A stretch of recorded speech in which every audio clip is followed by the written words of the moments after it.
नमस्कार मित्रांनो. Welcome to S class education. खरं तर ना आता खूप सारे असे डाउट्स येत आहेत, की नेमकं 10वी नंतर आम्ही काय केलं पाहिजे? किंवा आम्हाला कळतच नाहीये, की आम्ही कोणती स्ट्रीम चूज केली पाहिजे. आणि ट्रस्ट मी, या वयामध्ये हे सगळं फील होणं खूप नॉर्मल आहे. सिमिलरली मी पण तुमच्या एवढी जेव्हा जेव्हा होते, तेव्हा पण हेच वाटायचं, की नेमकं पुढे काय करावं? किंवा सायन्स चूज करावं. बरं सायन्स चूज केलं तर त्याच्यामध्ये पुढे जाऊन काय करावं? सो हे सगळं या वयामध्ये फील होणं कंप्लीटली नॉर्मल आहे. तर अजिबात स्ट्रेस घ्यायची गरज नाहीये. थोडंसं आपण फिगर आउट करण्याचं ट्राय ट्राय करूयात. कारण हे कम्प्लिटली कोणालाच फिगर आउट करता येत नाही. तुम्ही अगदी 40-50 वर्षाचे झालात तरी पण तुम्हाला कळणार नाही की नेमकं करायचं काय आहे.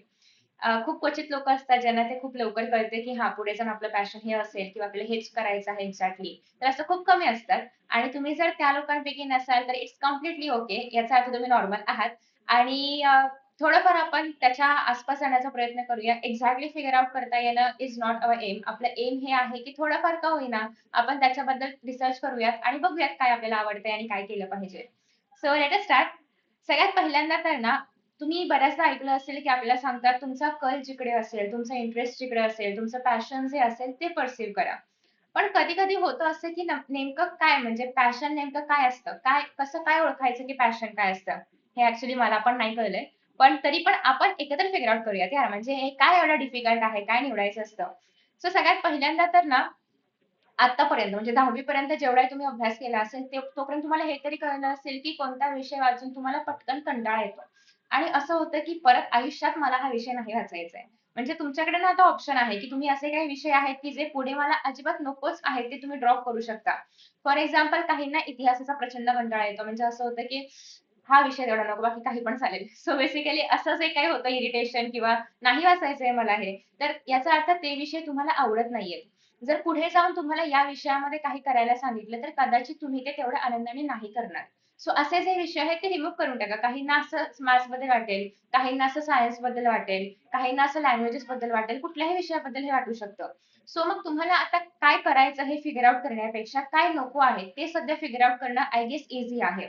सो आता ना एक पेपर पेन घेऊन बसू शकता किंवा मोबाईल घेऊन बसा त्याच्यामध्ये टाइप करा, काही पण करा. पण हे ना लिहून काढणं खूप जास्त महत्वाचं आहे. की तुम्हाला कुठल्या विषयाने कंटाळा येतोय, कुठल्या विषयाने बोर होतंय. मग तो कुठलाही विषय असेल. सो कधी-कधी असं होतंय की 2-3 विषयाने बोर होतं. कधी-कधी असं होतं की कुठलाही असा पर्टिक्युलर विषय नाही मिळत आहे की ज्याने बोर वगैरे होतं. सो मग अशा केसमध्ये काय आहे की कधी-कधी असं होतं की तुमच्या हातामध्ये कला आहे. तुम्ही खूप छान ड्रॉइंग काढू शकता. तुम्ही खूप छान काहीतरी कलेमधलं करू शकता किंवा तुमचं ना असं काहीतरी आहे की मॅथ्स खूप स्ट्राँग आहे. तुम्हाला असं वैदिक मॅथ्स येतं किंवा तुम्ही असं मॅथेमॅटिकली मॅथ्स वगैरे करू शकता. किंवा कधी-कधी काय होतं, की तुमचं पाठांतर प्रचंड चोख आहे आणि तुम्हाला जे प्लांट्सची नावं आहेत, ॲनिमल्सची नावं आहेत. बेसिकली तुमची जी एक इमेजवाली मेमरी आहे ती खूप चांगली आहे. असं जर असेल तर याचा अर्थ तुम्हाला बायोलॉजीमध्ये किंवा सायन्समध्ये थोडाफार इंटरेस्ट आहे. सो हे तुम्हाला स्वतःला ओळखायचं आहे, की आपल्यातले गुण काय आहेत किंवा आपण कशामध्ये चांगले आहोत. नो डाउट, की म्हणजे असं नाही होणार, की तुम्ही फक्त अभ्यासामध्येच बघताय. हे इतर हॉबीजमध्ये सुद्धा बघा, की तुम्हाला एखादं म्युझिकल इन्स्ट्रुमेंट छान वाजवता येतंय का? किंवा इतर काही गोष्टी असतील, मग ते ड्रॉइंग, पेंटिंग, स्केचिंग, स्पोर्ट्स काही पण असू शकतं. कुठलंही क्षेत्र असू शकतं. त्याच्यामध्ये तुम्हाला काही चांगलं करता येतंय का? किंवा तुम्ही पहिल्यापासून त्याच्यामध्ये काही चांगले आहात का? कारण ना आपला एक करियर पाथ असतो तो वेगळा असतो. पण त्यासोबत एक अशी हॉबी असली पाहिजे, की जी आपल्याला हॅपीनेस देईल, जे आपल्याला आनंद देईल. कुठलंही किती पण बोरिंग काम असू दे, पण त्याच्यातूनही बाहेर काढायला हेल्प करेल किंवा कुठल्याही वर्स्ट सिच्युएशन मधून बाहेर काढायला हेल्प करेल, ती आपली हॉबी असते. सो ती कोणती असेल ज्याच्यामध्ये तुम्ही नैसर्गिकरित्या चांगले आहात, डान्स असेल, सिंगिंग असेल, काही पण असेल. सो ते पण आयडेंटिफाय करा. हे का महत्वाचं आहे? कारण तुम्ही हे ऐकलं असेल, की आपल्या हॉबीला जेव्हा आपण आपलं काम बनवतो, त्यातून जेव्हा आपण अर्निंग करू शकतो ना, तेव्हा ते एक वेगळं सुख असतं. फॉर एक्झाम्पल मला बोलायला आवडतं आणि त्याच्यामुळे कदाचित मी आता तुमच्यासोबत बोलू शकते आणि मी हॅपी आहे ते करताना. कारण ही माझी आवड आहे किंवा हे मी करू शकते हे मी ओळखलंय. आणि ऑफ कोर्स चॅनल आहे तुम्हाला सगळ्यांना माहिती आहे, की त्यातून अर्निंग होतं. सो बेसिकली यातून पैसेही मिळतात. म्हणजे अर्निंगचं पण मीडियम आहे. बोलायला आवडतं त्याच्यामुळे मी हे पण आनंदाने करू शकते. So this is what something, की हे स्किल पण होतं आणि आता हे मनी पण मिळवून देतंय, पैसा पण मिळवून देतंय. सो असं काहीतरी तुम्हाला फिगर आउट करायचं आहे स्वतःसाठी आणि हे असं एका रात्रीत, एका क्षणात, एका मिनिटात नाही होत. त्याला वेळ द्यावा लागतो. स्वतःला ओळखावं लागतं, की आपल्याला कशामध्ये इंटरेस्ट आहे, आपल्याला नेमकं काय करायचं आहे, कुठला विषय आवडतोय, कशामध्ये मजा येतेय. कधी-कधी असं पण होऊ शकते, की हां, आता मजा येते, उद्या नाही येणार. ठीक आहे, इट्स ओके. आणि असं होऊ शकतं, की आता मॅथ्स आवडते, उद्या कदाचित नाही आवडणार. आता इतिहास आवडते, उद्या कदाचित बोरिंग वाटू शकतं. पण तरी सुद्धा आता काय फिगर आउट करायचं आहे, आता काय फील होते ते सगळ्यात जास्त महत्वाचं आहे. खरं तर काहीतरी अशी कामं असतात बघा, म्हणजे कधी-कधी ना, फॉर एक्झाम्पल मी जेव्हा लहान होते ना, तेव्हा काहीतरी क्राफ्टच्या वस्तू बनवणं, काहीतरी ड्रॉ करणं याच्यामध्ये मी हरवून जायचे. म्हणजे हरवून जाणं म्हणजे काय, की कळायचं नाही की वेळ कसा पास होतोय. म्हणजे किती पण तास आपण त्याच्यामध्ये बसू शकतो किंवा एखादं ऐतिहासिक पुस्तक असेल, ते वाचण्यामध्ये मी हरवून जायचे. म्हणजे मृत्युंजय सारखी मोठी कादंबरी असेल, साधारणतः काहीतरी आय गेस 700 वगैरे पानांची म्हणजे त्यापेक्षा जास्त असू शकते. तेवढी ती कादंबरी असावी आणि ती ऑलमोस्ट मी 2 ते 3 दिवसामध्ये कंप्लीट वाचली होती. म्हणजे त्याच्यामध्ये असं कळायचंच नाही की वेळ कधी निघून चाललाय. सो इट्स लाइक की तुम्हाला वाचायला आवडतं. तुम्हाला त्या सगळ्या गोष्टी इमॅजिन करायला आवडतं. त्यातही तुम्हाला ऐतिहासिक काहीतरी वाचायला आवडतंय, की कॉमेडी काहीतरी वाचायला आवडते, फिक्शन आवडते, नॉन फिक्शन आवडते, थ्रिलिंग आवडते, मर्डर मिस्ट्री आवडते, जे काही असेल ते. सो हे जे काही आहे ना, ते तुम्हाला स्वतःला चॅलेंजेस देऊन फिगर आउट करावं लागेल. कसं कळेल? एकदा वाचून पहा. कधी-कधी तुम्ही थ्रिलिंग वाचून काहीतरी थ्रिलवाला वाचून बघा. मर्डर मिस्ट्री वाचा, हिस्ट्री वाचा. कशामध्ये तुम्हाला वाटतंय, की हां, ह्याच्यामध्ये मला इंटरेस्ट आहे. सो आत्ता जो तुमच्याकडे वेळ आहे ना 10वी पासून 11वीचं ऍडमिशन घेईपर्यंत पूर्ण युटिलाइज करा. कारण हा वेळ तुम्हाला ट्रस्ट मी परत कधीच मिळणार नाहीये स्वतःवरती फोकस करण्यासाठी. आय नो की तुम्ही अजूनही लहान आहात हे सगळं समजून घेण्यासाठी, की हा वेळ परत नाही मिळणार आहे किंवा ह्या सगळ्या गोष्टी कशा एक्झॅक्टली वर्क करतात. डोंट वरी. तुम्हाला आता असं वाटेल, की "अरे काय मजा करायची आहे, काहीतरी निवडूया, काहीतरी होईल पुढे." पण हा जो वेळ आहे ना विचार करण्याचा तो पुन्हा नाही मिळणार आहे. सो जर तुम्हाला असं वाटतंय, की मला पुढे जाऊन काहीतरी करायचंय, माझ्या आवडीचं काहीतरी करायचं आहे, तर स्वतःला ओळखण्यासाठी हा वेळ वापरा. कारण हे करणं खूप जास्त महत्वाचं आहे. आणि जितक्या लवकर तुम्ही हे फिगर आउट कराल ना, तितकं तुम्हाला हलकं वाटेल, ब्रिलियंट वाटेल. तुम्ही स्वतःवरती अजून जास्त प्रेम करू शकाल आणि जे तुम्हाला अचीव्ह करायचंय ते नक्की मिळेल. आफ्टर दॅट नेक्स्ट आहे ते म्हणजे मुद्द्यावरती येऊयात खूप असं फिलॉसॉफिकल बोलून झाल्यानंतर, की एक्झॅक्टली मुद्दा हा आहे, की नेमक्या ज्या आपल्याकडे 3 शाखा आहेत किंवा ज्या 3 स्ट्रीम्स आपल्याकडे आहेत, सायन्स, कॉमर्स आणि आर्ट्स. म्हणजे नेमकं सायन्स कोण घेतं? प्लीज मार्क्सच्या बेसिसवरती, पर्सेंटेजच्या बेसिसवरती तुमची स्ट्रीम निवडू नका. आय नो की सायन्स घ्यायचं असेल तर कॉलेजचा कट ऑफ लागतो, की एवढं कट ऑफ असेल तर तुम्हाला सायन्स मिळेल वगैरे असं असतं. पण हे सगळं बघण्याआधी पण तुम्हाला खरंच सायन्स करायचंय का? भलेही तुम्हाला 95% असतील, 99% असतील, 100% असतील. पण तुम्हाला नाही आवडत आहे सायन्स, तर मग काय घेऊन उपयोग आहे? म्हणजे माझ्याकडे असे एक्झाम्पल्स आहेत. इनफॅक्ट माझ्या अशा मैत्रिणी आहेत, की ज्यांना 98% होते, 97% होते. त्यांना आरामात कुठल्या पण कॉलेजेसमध्ये सायन्समध्ये ऍडमिशन मिळू शकलं असतं, but they chose to take arts. का? कारण त्यांना त्याच्यामध्ये इंटरेस्ट होता. सो बेसिकली तुमचा इंटरेस्ट फिगर आउट करणं खूप जास्त महत्वाचं आहे. फक्त पर्सेंटेज, फक्त टक्केवारी. इनफॅक्ट आसपासच्या लोकांनी सांगितलं म्हणून किंवा माझ्या मित्राने मैत्रिणीने सायन्स घेतलं म्हणून किंवा तिने कॉमर्स घेतलं म्हणून किंवा घरच्यांनी फोर्स केलं म्हणून प्लीज नो. कारण या गोष्टींमध्ये पुढे जाऊन तुम्हाला अभ्यास करायचा आहे. तुमचं करिअर त्याच्यावरती डिपेंड असणार आहे, आजूबाजूच्यांचं नाही. सो हा विचार खूप म्हणजे ह्या गोष्टी खूप विचार करून निवडायच्या आहेत. आता तुम्हाला असं वाटेल, की ठीक आहे ना, त्याने घेतला म्हणून घेऊन बघूयात काय होतंय. पण पुढे जाऊन तुम्हाला त्याचा अभ्यास करायचा आहे. त्याच्यामुळे तुम्हाला काय आवडतं हे फिगर आउट करणं खूप जास्त महत्वाचं आहे. वेळ घ्या. असं नाही, की आजच सांगितलं आणि उद्या तुम्हाला कळलं, की काय करायचंय. नाही कळणार लगेच. 1 महिन्याचा वेळ घ्या, 2 महिन्यांचा वेळ घ्या. फिगर आउट करा, की तुम्हाला काय चांगलं वाटतंय, काय बरोबर वाटतंय आणि मग खरा निर्णय घ्या. आता बेसिकली ना ज्यांना गणितामध्ये इंटरेस्ट आहे ते लोक मोस्टली पीसीएम वगैरे घेतात आणि मोस्टली आता सगळेच जातील असं काही नाही पण मोस्टली यातले लोक इंजिनिअरिंगला जातात किंवा रिसर्च मध्ये जातात. म्हणजेच काय की तुम्हाला जर मॅथ्स आवडतंय तर एक काय म्हणूया आपण पहिल्यापासून चालत आलेला मार्ग आहे की तुम्ही इंजिनिअरिंग करणार किंवा तुम्ही काहीतरी रिसर्च बेस्ड काहीतरी कराल किंवा सायंटिस्ट बनण्याच्या मार्गावरती जाल वगैरे असं काहीतरी आहे. हे जर तुम्हाला काहीतरी प्रयोग करायचे आहेत किंवा काहीतरी ह्युमन बॉडी कशी आहे किंवा प्लांटची बॉडी कशी आहे हे शिकायचं आहे तर तुम्ही मोस्टली पीसीबी घ्या ज्यामध्ये बायोलॉजी आहे.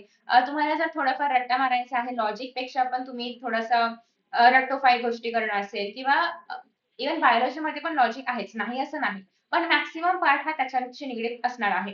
त्याच्यामुळे तुम्हाला त्याच्यामध्ये इंटरेस्ट असेल तर तुम्ही पीसीबी घेऊ शकता किंवा तुमचं फिगर आउटच नाही होत आहे की एक्झॅक्टली करायचं काय आहे जस्ट लाईक मी. तर मी पीसीएमबी घेतलं होतं की बघूया पुढे जे काही होईल ते होईल. आता सारी पण विषय घेऊन ठेवूया. आणि मग पीसीएमबी मेक्स व्हॉट की तुमच्यासमोर सगळे दरवाजे ओपन राहतात, सगळ्या अपॉर्च्युनिटीज ओपन राहतात आणि तुम्ही कुठल्याही एक्झामसाठी प्रिपेअर करू शकता मग. ठीक आहे. पीसीबी घेतलं असेल तर तुम्ही मोस्टली मेडिकल फील्डमध्ये जाऊ शकता. एमबीबीएस, बीएमएस, फार्मसी वगैरे करू शकता. इव्हन तुम्ही रिसर्चमध्ये पण जाऊ शकता. सायंटिस्ट वगैरे जे की बायोलॉजी वाले आहेत किंवा केमिस्ट्री वाले आहेत, फिजिक्स मधून आहे वगैरे ते करू शकता. मॅथ्स घेतला असेल तर इंजिनिअरिंग वगैरे करू शकता. आयटी, सॉफ्टवेअर वगैरे या फील्डमध्ये जाऊ शकता. सो इव्हन सायन्समध्ये पण खूप ऑप्शन्स आहेत, पण जे सगळ्यांना माहिती असणारे ऑप्शन्स आहेत ते मी इथे घेतलेले आहेत. इव्हन तुम्ही प्लेन बीएससी करू शकता, बॅचलर्स ऑफ सायन्स ज्याला आपण म्हणतो. मग त्यामध्ये झूलॉजी असेल, बॉटनी आहे, फिजिक्स आहे, केमिस्ट्री आहे, मायक्रोबायोलॉजी आहे. यांसारखे बरेचसे विषय आहेत ज्याच्यामध्ये तुम्हाला इंटरेस्ट असेल तर तुम्ही त्याच्यामध्ये प्लेन ग्रॅज्युएशन पण करू शकता. आफ्टर दॅट नेक्स्ट आहे ते म्हणजे वाणिज्य शाखा किंवा कॉमर्स. तुम्हाला जर बँकिंगमध्ये इंटरेस्ट आहे, तुम्हाला जर आकडेमोड, बिझनेस याच्यामध्ये इंटरेस्ट आहे किंवा तुम्हाला इन शॉर्ट लाईक व्यवहार किंवा बिझनेस समजून घ्यायला आवडतं, तर may be commerce is for you. ज्यामध्ये मग तुम्हाला चार्टर्ड अकाउंटंट बनायचं आहे, ज्याला आपण सीए म्हणतो. जसं सायन्स फील्डमध्ये आहात म्हटलं की इंजिनिअरिंग करणार किंवा मेडिकल करणार हे असं एक थप्पा किंवा स्टिरियोटाईप असल्याप्रमाणे असतं. सिमिलरली वाणिज्यामध्ये असेल तर सीए करताय का किंवा सीएस करताय का, तर हे पण तिथलं स्टिरियोटाइप्स आहेत. तर तुम्हाला त्याच्यामध्ये काही करायचं आहे का? किंवा बँकिंग असेल, फायनान्स असेल, इव्हन बॅफ वगैरे असेल, बिझनेस आणि फायनान्स असेल, मॅनेजमेंट ह्याच्यामध्ये जायचं आहे, एमबीए वगैरे पुढे जाऊन करायचं आहे किंवा स्टॉक मार्केट, इन्व्हेस्टमेंट याच्यामध्ये जर तुम्हाला काही इंटरेस्ट असेल, तर मग तुम्ही अर्थात कॉमर्स फील्ड चूज करा आणि ज्या विषयामध्ये इंटरेस्ट आहे त्याच्यामध्ये तुमचं ग्रॅज्युएशन तुम्ही पूर्ण करू शकता. आणि नेक्स्ट आहे त्यानंतर ते म्हणजे कला शाखा. कला शाखा म्हणजे फक्त ड्रॉइंग आणि फक्त पेंटिंग हे नसतं. कला म्हणजे याच्यामध्ये ह्युमॅनिटीज पण येतं. ह्युमॅनिटीज म्हणजे काय, याच्यामध्ये इतिहास येतो, याच्यामध्ये अर्थशास्त्र येतं, इकॉनॉमिक्स येतं, जिओग्राफी आहे, जिओलॉजी आहे, सायकोलॉजी आहे, फिलॉसॉफी आहे. याच्यामध्ये सगळे विषय येतात की जे सायन्स आणि कॉमर्समध्ये येत नाहीत ऑफकोर्स. ज्याच्यामध्ये आकडेमोड नाहीये, ज्याच्यामध्ये फक्त लॉजिक नाहीये, थोडाफार रट्टा आहे, थोडेफार विचार करायला लावणारे, तर्क वगैरे असणाऱ्या ज्या गोष्टी आहेत त्या याच्यामध्ये येतात. लेखन ज्याच्यामध्ये खूप जास्त आहे, ज्याला मानवी स्वभाव किंवा इव्हन आपण म्हणू शकतो की आर्किओलॉजी वगैरे असेल, अँथ्रोपॉलॉजी असेल, याच्यामध्ये इंटरेस्ट आहे ते लोक युजली कला क्षेत्राची निवड करतात.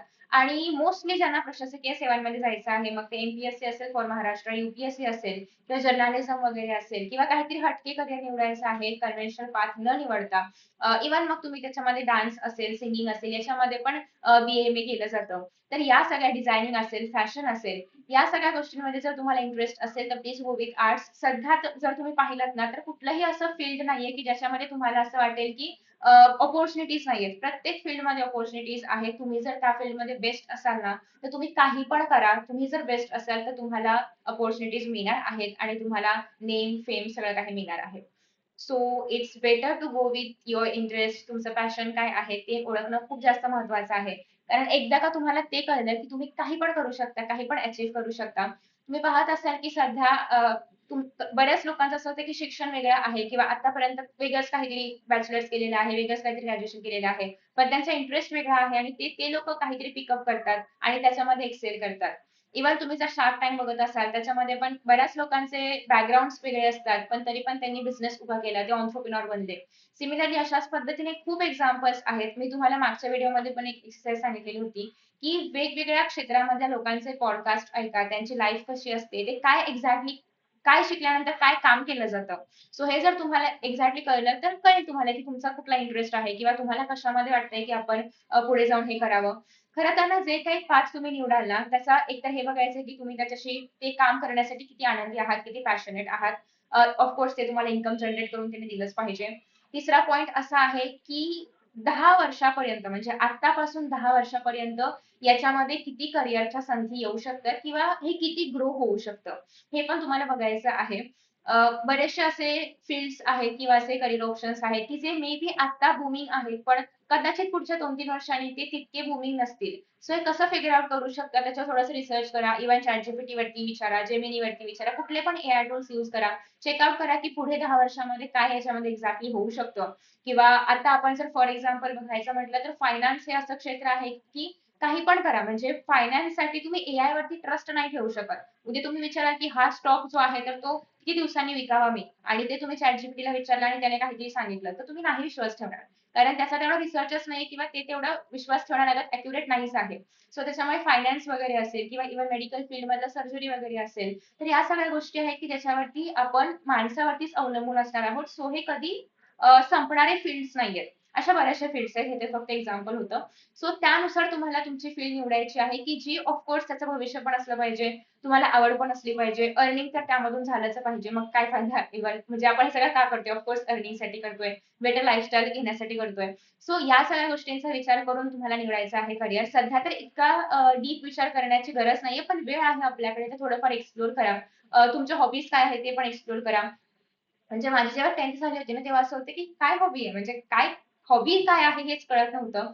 So then start to realise की हे एक्सप्लोर करून बघूयात, ते एक्सप्लोर करून बघूयात आणि मग कळत गेलं की एक्झॅक्टली काय करावंसं वाटतंय किंवा एक्झॅक्टली कशामध्ये हॅपी असतो आपण काय करताना, कशामध्ये काय करताना आनंदी असतो. सो ते फिगर आउट करा आणि खूप अवघड जरी असलं तरी पण तुम्ही नक्कीच करू शकता. कारण स्वतःला ओळखणं अवघड आहे, पण एकदा केलत की मजा येते. सो चेकआउट करा आणि मला नक्की सांगा की कोण-कोण एक्सरसाइज करून बघणार आहे आणि thank so much. Best of luck या सगळ्यासाठी आणि तुम्ही काही पण जर फिगर आउट करू शकलात तर खाली नक्की सांगा कमेंट बॉक्समध्ये आणि व्हिडिओ कसा वाटला हे पण नक्की सांगा आणि अशा विषयाचे व्हिडिओज तुम्हाला पाहायला आवडतील का? हे तर सांगाच of course. So much. Bye bye. See you in the next video. Bye.